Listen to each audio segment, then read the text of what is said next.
Good morning students. आज हम पढ़ेंगे an AC circuit in which you are having a capacitor, a resistance and an inductor. एक ऐसा ऐसी सर्किट जिसमें तीनों चीज़ें होंगी, एक रजिस्टर भी होएगा, एक इंडक्टर भी होएगा और एक कैपेसिटर भी होगा। उसमें हम ये बात जानने का प्रयास करेंगे कि अगर एक ऐसा एसी सर्किट जिसमें ये तीनों चीज़ें हैं, उसमें करंट और वोल्टेज का आपस में कितना डिफरेंस रहेगा।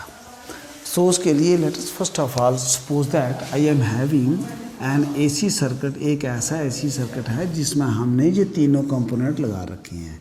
एक हमने लगाया रजिस्टर, एक हमने लगाया इंडक्टर और एक हमने लगा दिया कैपेसिटर इसके साथ।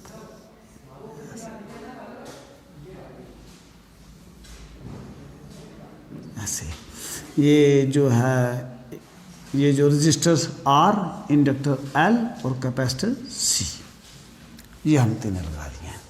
अब हमने आपके साथ तीनों अलग अलग से डिस्कस किए थे। अलग अलग डिस्कस करने का मतलब ये था कि अब हम तीनों को बड़े आराम से एक जगह कोलेक्टिवली हम उनको लिख पाएंगे, क्योंकि हम अलग अलग इनकी तीनों की हम पोजीशन जानते हैं कि एक जो रजिस्टर होता है उसमें वोल्टेज और करंट एक फेस में रहती हैं, एक इंडक्टर जो होता है उसमें आगे पीछे चलती हैं और कैपेसिटर जो होता है उसमें भी आगे पीछे चलती हैं। तो सबसे पहले हम डिस्कस करेंगे R, जो हमने रजिस्टर है।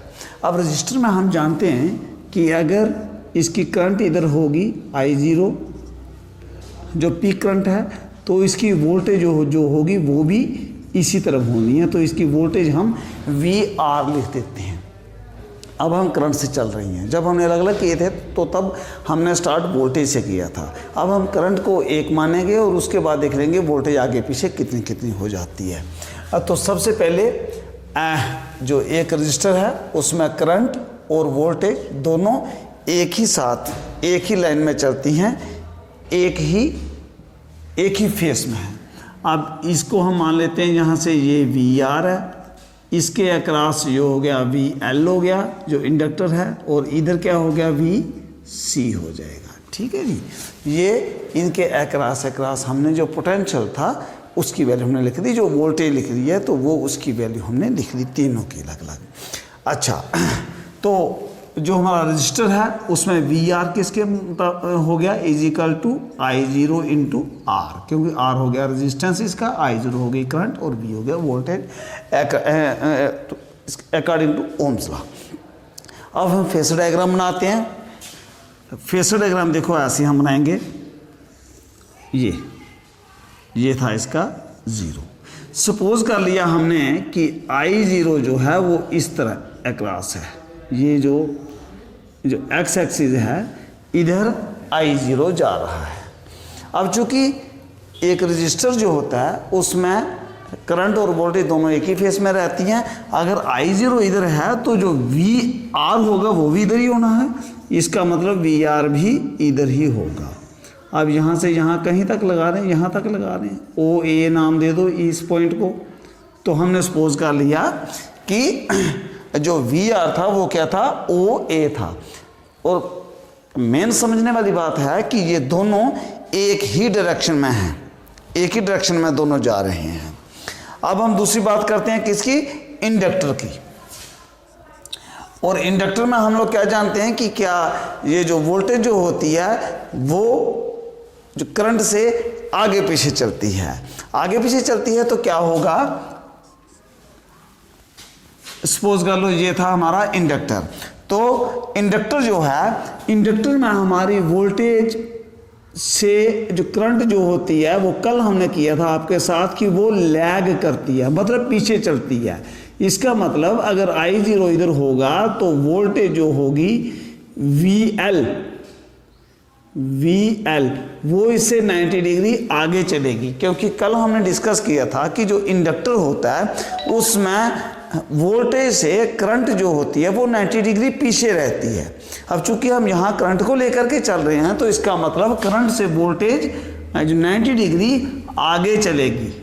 ये इन दोनों के बीच का जो है रिलेशन है जो हमने कल किया था। तो अगर हम इंडक्टर रिएक्टेंस के टर्म में बात करें तो वो क्या हो जाएगा हमारे पास, वी एल किसके बराबर हो जाएगा, I zero into X L, where X L is the reactive, where X L is the inductive reactance. ये हमने शायद कल किया था कि एक्स एल जो होता है वो होता है ओमेगा इंटू एल। तो इन टर्म्स ऑफ एक्सएल अगर हम बात करें तो वीएल किसके बराबर हो जाएगा, I zero into XL, where XL is the inductive reactance. अच्छा, तो इसको अब हम इसमें कैसे शो करेंगे, इसमें ऐसे शो करेंगे कि अब चूंकि इंडक्टर जो है उसमें जो करंट से वोल्टेज जो है 90 डिग्री आगे जा रही है, तो अगर करंट इधर है तो जो वोल्टेज होगी वो किधर होगी, इधर होगी, क्योंकि 90 डिग्री से आगे की बात करेंगे, ये 90 डिग्री है। तो इसको हम कैसे लिख पाएंगे, इसको हम सपोज कर लो ऐसे लिखते हैं, ये तो हमारा वाई एक्सिस है, तो यहाँ से लेकर यहाँ तक लिख देते हैं, ये पॉइंट हम जो बी मान लेते हैं, तो ये आ गया आपका यहाँ से यहाँ तक ये आ गया वी एल। इसको हम ऐसे यहाँ पर रिप्रेजेंट कर देते हैं। अब देखिए जो वी एल और जो आई जीरो है इनके बीच में 90 डिग्री का डिफरेंस है, जो कि हमने यहाँ जो हमने पढ़ा था कल, जो हमने डिस्कस किया था, उसको हमने फेसर डायग्राम में ऐसे शो कर दिया है। अब तीसरी बात करते हैं कैपेसिटर की। कैपेसिटर तो हमने शायद उससे भी एक दिन पहले किया था, और उसमें हम जानते हैं कि कैपेसिटर जो होता है उसमें करंट आगे चलती है, वोल्टेज पीछे चलती है। वोल्टेज से करंट 90 डिग्री आगे चली थी। तो अगर हम करंट की बात करें पहले, तो करंट अगर इधर आई जीरो इधर है तो वोल्टेज इससे 90 डिग्री पीछे होगी, ये हो जाएगा वी सी। ये इसका मतलब हो गया कि यहाँ पर करंट से वोल्टेज पीछे चलेगी। तो अगर यहाँ पर इसको हम डिस्कस करें, यहाँ पर शो करने का अगर हम इसको हम कोशिश करें, तो यहाँ पर अगर करंट इधर जा रही है तो वोल्टेज यहाँ से 90 डिग्री पीछे चलनी है। तो इसको हम ऐसे शो कर देते हैं, सपोज करो यहाँ तक है, ये सी ले लिया, तो यहाँ से यहाँ ये आ गया हमारा वी सी और वी सी, और यहाँ पर अगर हम ऐसे लिखें V C is equal to I zero into X C, where X C is the capacitive reactance and its value X C is equal to 1 by omega C होती है। जी हमने एक दिन पहले डिस्कस की थी। तो ये हमारे पास तीनों केस आ गए, तो ये हमारे पास तीनों फेसर डायग्राम्स भी आ गए। अच्छा, अब देखिए यहाँ से अगर हम देखें तो वोल्टेज जो है across inductor and across the capacitor, ये एक दूसरे से 180 डिग्री के फेस डिफरेंस पे हैं। मतलब एक की डायरेक्शन इधर है, दूसरे की डायरेक्शन इधर है। तो इसलिए हमारे पर नेट रिएक्टिव वोल्टेज जो होगा, नेट रिएक्टेंस वोल्टेज जो होगा इन दोनों का, वो क्या बनेगा, ये बन जाएगा। अब देखिए यहाँ से आप देख रहे हैं वी एल ज़्यादा है, वी सी कम है। इसको आप ऐसे ही बनाना, वी एल ज़्यादा और वी सी आपने कम रखनी है। तो जो वी एल माइनस वी सी बचेगा, क्योंकि एक की डायरेक्शन इधर है, दूसरे की डायरेक्शन इधर है। वेलोसिटी हम जो वोल्टेज जो है इसकी नेट वैल्यू कितनी आ जाएगी, एक में से दूसरी को माइनस करना है, बड़ी में से छोटी को माइनस करना है। यहाँ हम एक चीज़ एज्यूम करते हैं कि वी एल जो है वो वी सी से ज़्यादा है। अब चूंकि वी एल वी सी से ज़्यादा होगा तो जो हमारी जो नेट वैल्यू आएगी वो इधर पॉजिटिव की तरफ आ जाएगी। अदरवाइज जो नेगेटिव की तरफ हमारे पास नेट वैल्यू आने वाली है उसको हमारे लिए एक्सपेरिमेंटली मेजर करना थोड़ा सा मुश्किल हो जाएगा कि नेगेटिव वैल्यू ऑफ वोल्टेज हम मेजर नहीं कर पाएंगे। इसलिए एक चीज़ यहाँ पर अज्यूम आपने क्या कर लेनी है कि V L is greater than V C. अगर ऐसा है तो इसकी जो नेट वैल्यू आएगी V L minus V C किसके बराबर आ जाएगा, इस वी एल में से ऊपर से ये वी सी निकालो, सपोज कर लो यहाँ तक आ गया, यहाँ तक आ गया, तो ये यहाँ से यहाँ तक जो ये वैल्यू है ये आ गया V L minus V C. इसकी value V L minus V C आ गया। इसको नाम कुछ दे दो। अब ये बी है तो सपोज कर लो इसको हम नाम दे देते हैं बी डैश। अब हमारे पास थी तीन चीज़ें, एक था हमारा रेजिस्टेंस, एक इंडक्टर, एक कैपेसिटर।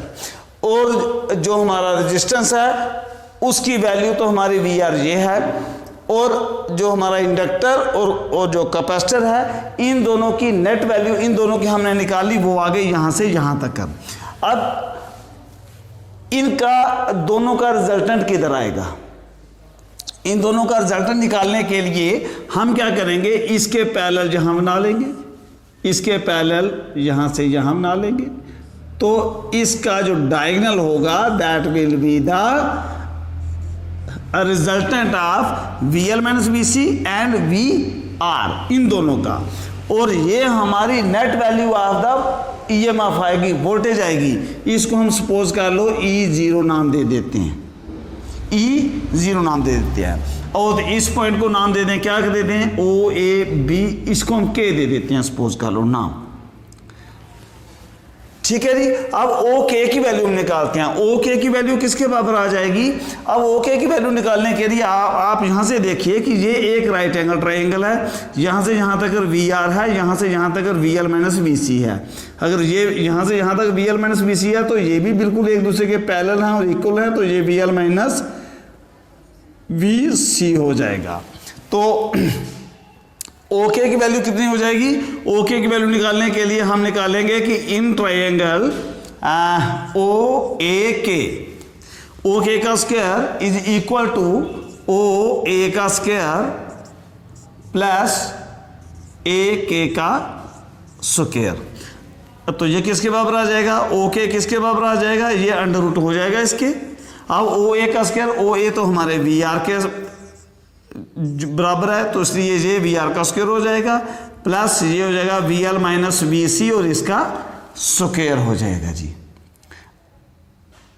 ठीक है जी। अच्छा, अब देखिए यहां पर आपने VR किसके बराबर I0 R के बराबर लिखा, तो ये आ गया I0 R का स्क्वायर प्लस ये VL माइनस VC।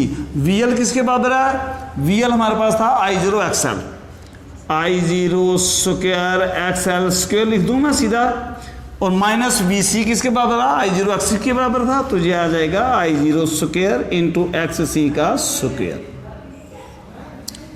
अब देखिए ये किसके बराबर आ जाएगा? ये I0 square R square plus I0 square, यहां से कॉमन निकाल दें तो अंदर आ गया XL माइनस XC का स्क्वायर इज इक्वल टू, अब I0 यहां से ये आ जाएगा कॉमन बाहर, चूंकि स्क्वायर रूट में था इससे बाहर जब आएगा तो खाली I0 बचेगा, under root R square plus XL minus XC का होल स्क्वायर, ये चीज बची जी। अच्छा, ये आ गया हमारा किसकी वैल्यू? OK की वैल्यू, OK की वैल्यू। अब OK क्या हमने लिखा है? E लिखा है हमने, E0। अब देखिए यहां पर ये हमारे पास आ गया इन दोनों का रिश्ता कि अगर इसको हम I0 लिखें तो E0 किसके बराबर आ जाएगा? E0 will be equal to I0 under root R square plus XL minus XC का स्क्वायर। अब यहां पर एक टर्म आपको एक और भी कभी कभी पूछी जाती है, इंपीडेंस। इंपीडेंस क्या होता है? E0 divided by I0, E0 divided by I0, और इसको हम ऐसे कहते हैं कि total effective resistance of an LCR circuit is called as impedance. तो इंपीडेंस को हम लिखते हैं Z के साथ, और Z is equal to E0 divided by I0 होता है। तो E0 डिवाइडेड बाय I0 यहां से हम करेंगे तो I0 यहां से इधर आ गया इसके नीचे, तो यहां क्या बचेगा? It will be equal to under root R square plus XL minus XC का स्क्वायर। ये इंपीडेंस है जी, एक नंबर की कभी कभी आपको पूछ ली जाती है, आपको मालूम होना चाहिए। अब देखिए यहां से इस पे आते हैं दोबारा, जो हमने फेस डायग्राम बनाई है।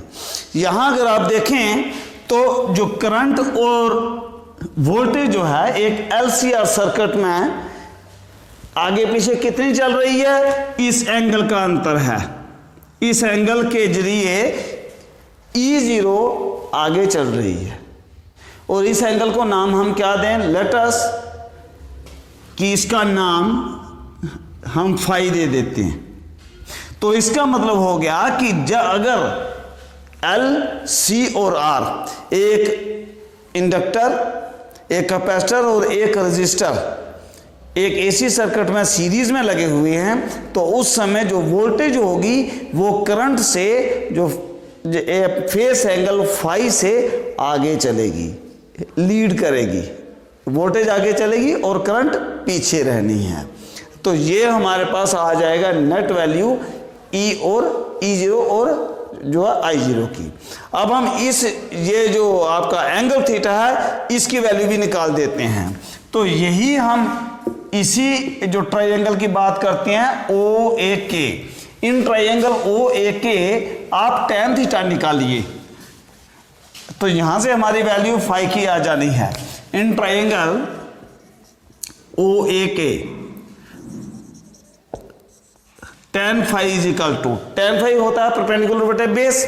अब यहां परपेंडिकुलर देखिए AK और divide by base is equal to OA, ये आ जाएगा AK डिवाइडेड बाय OA। तो ये होता है VL माइनस VC और डिवाइडेड बाय VR। अब देखिए यहां पर VL होता है I0 इंटू XL और माइनस VC होता है I0 इंटू XC और divided by I0 into R।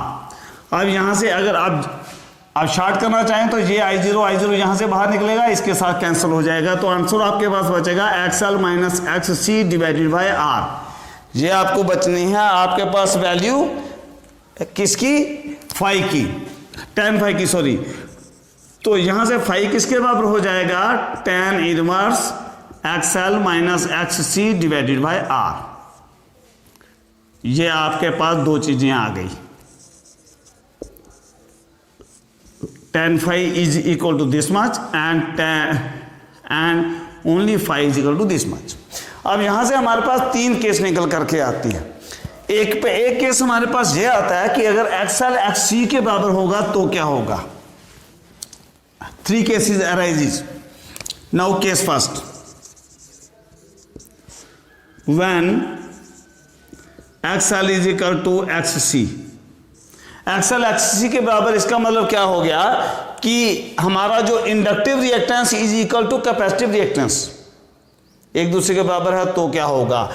तो आप यहां से देखें XL minus XC is equal to 0 हो जाएगा, तो इस तरीके से phi will be equal to 0, tan phi is equal to XL minus XC divided by R है तो इज इक्वल टू 0 हो जाएगा, which implies phi is equal to 0। इसका मतलब हो गया कि अगर फाई 0 के बराबर हो जाता है तो इसका मतलब हो गया कि ये दोनों एक ही लाइन में चलना स्टार्ट हो जाएंगी, एक ही लाइन में चलना स्टार्ट हो जाएंगी। तो वो कौन सा केस होता है, वो हमारा केस होता है रेजिस्टेंस वाला, इसमें नॉन इंडक्टिव हो जाएगा। तो अगर XL XC के बराबर है तो E और I जो होंगी ये दोनों एक ही फेस में होंगी, because phi will be equal to 0, ये E0 भी इधर ही चलना स्टार्ट हो जाएगी। नंबर 2, अगर XL जो है वो XC से ज्यादा है तो क्या होगा। अगर XL XC से ज्यादा है तो देखिए tan फाई किसके बराबर हो जाएगा। tan फाई हमारा होता है XL minus XC divided by R। अब XL ज्यादा है, XC जो कम है, तो tan फाई जो होगा वो पॉजिटिव आ जाएगा। ठीक है, पॉजिटिव होगा तो इसका मतलब ये ऊपर की तरफ रहना है, ऊपर की तरफ रहेगा तो इसका मतलब VL जो होगा वो उसको डोमिनेट करेगा। तो इसलिए हम कह पाएंगे कि if XL is greater than XC then the voltage leads the current and the AC circuit is inductive dominative. Inductance जो होगा वो डोमिनेट कर रहा होगा तो वो हमारी वोल्टेज जो है आगे की तरफ चलनी है। और तीसरा केस आता है when XL is less than XC। अगर XL XC से कम होगा तो क्या होगा, तो हमारा tan फाई जो होना है वो हो जाना है नेगेटिव। अब नेगेटिव क्यों हो जाना है जी, XL अगर हमारा कम है, XC ज्यादा है, XL में से XC निकालेंगे तो नेगेटिव हो जाएगा। इसका मतलब फाई जो होगा वो नेगेटिव हो जाएगा, और अगर फाई नेगेटिव होगा, ये एंगल नेगेटिव होगा, तो इसका मतलब जो वोल्टेज होगी वो नीचे की तरफ होगी। अब नीचे की तरफ होगी तो क्या होगा कि ये हमारा VC जो होगा तो ये उसको डोमिनेट कर रहा होगा। And so in third case, if XL is less than XC, in that case the angle phi will be negative. It means the voltage will lag behind the current, कि voltage जो है वो इस current को lag करेगी, पीछे रहेगी ये वोल्टेज जो है I से। तो इसका मतलब in that case the circuit will be capacitive dominative. Capacitor जो होता है वो हमारे पूरे सर्किट को डोमिनेट कर पाएगा। अच्छा, this was all about my students AC circuit which is having L, C and R। एक चीज छोटा सा एक कंसेप्ट है, इसी के साथ मिलता जुलता है और अलग आपको पूछ लिया जाता है, इंपीडेंस ट्राइंगल। इंपीडेंस ट्राइंगल क्या चीज होती है? इंपीडेंस ट्राइंगल बच्चों और कुछ भी चीज नहीं है, ये ट्राइंगल है, ये वाली ट्राइंगल जो OAK हम मान करके चले थे, यही इंपीडेंस ट्राइंगल है। इंपीडेंस ट्राइंगल को अलग लिख करके अभी मैं आपको बता देता हूं। इंपीडेंस ट्राइंगल क्या होती है? एक ऐसी ट्राइंगल होती है कि जिसका जो बेस है वो होता है R, और जिसका जो परपेंडिकुलर होता है वो होता है नेट रिएक्टेंस, और जिसका जो हाइपोटेन्यूज जो है वो इंपीडेंस कहलाता है।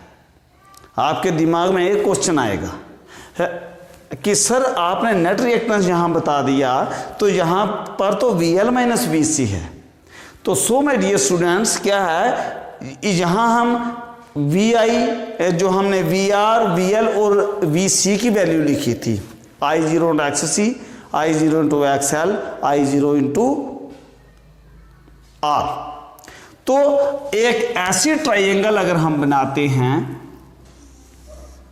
एक अगर ऐसी ट्राइंगल अगर हम राइट ट्राइंगल बनाएं, OAK ही मैं इसका नाम दे देता हूं, यहां एंगल फाई है जो इधर था, हाँ यहां वोल्टेज ना लिख करके हम लिखें रेजिस्टेंस, और यहां हम लिखें XL माइनस XC जो नेट रिएक्टेंस था। तो ये जो इसका हाइपोटेन्यूज होगा it will be equal to Z। आपके दिमाग में ये कंफ्यूजन नहीं रहना चाहिए। बड़े सारे बच्चों में ये कंफ्यूजन रहता है कि सर जब आप यहाँ I0 R की जगह R लिखोगे तो ये तो गड़बड़ हो जाएगी पूरी, जहां पर जब आप VL की जगह XL लिखोगे तो पूरी गड़बड़ हो जानी है। लेकिन बच्चों ऐसा नहीं होगा।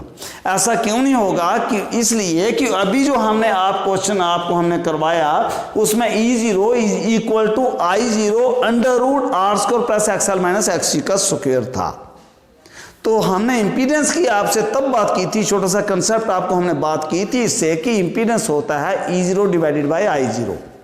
इसका मतलब अगर यहां पर I0 इसके साथ रहेगा तब भी कोई दिक्कत की बात नहीं है, तब भी वो अपने आप कैंसिल हो जाना है जब हम हाइपोटेन्यूज की वैल्यू निकालेंगे तो।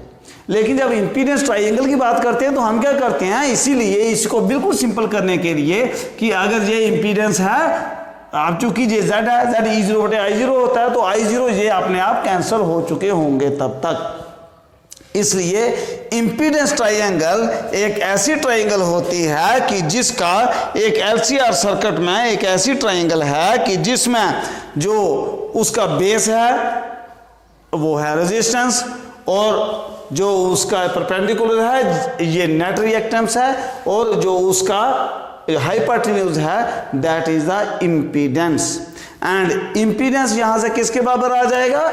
इंपीडेंस आ जाएगा Z is equal to under root R square minus XL minus XC, bracket में ही रखना है इसको, इसका square. So my dear student, this was the concept of an AC circuit which is having L, C and R and impedance triangle। I hope आपको अच्छे से समझ आ गया होगा. Even then if you feel any problem you are free to write in the comment box which is open for you, ताकि अगले lecture में आपके कोई डाउट्स जो भी हों उनको मैं एक्सप्लेन कर पाऊँ. Thanks for attending the class. Stay home, stay safe.